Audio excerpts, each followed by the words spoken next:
সব থেকে বড় মাছটা ধরবো আজকে। কেউ আসেনি তো ঘোষেরা, ঘোষেদের দুটে নিয়ে নেবে মাছ। সব থেকে বড় মাছটা ধরবো।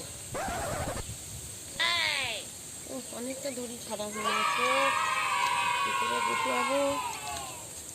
ঘোষেদের একদম সব লুটে নিয়ে নেবে। মাছ উঠেছে নাকি দেখি।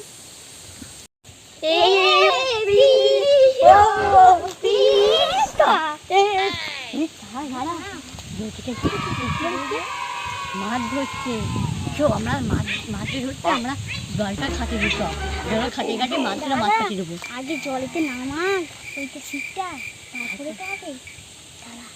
আমি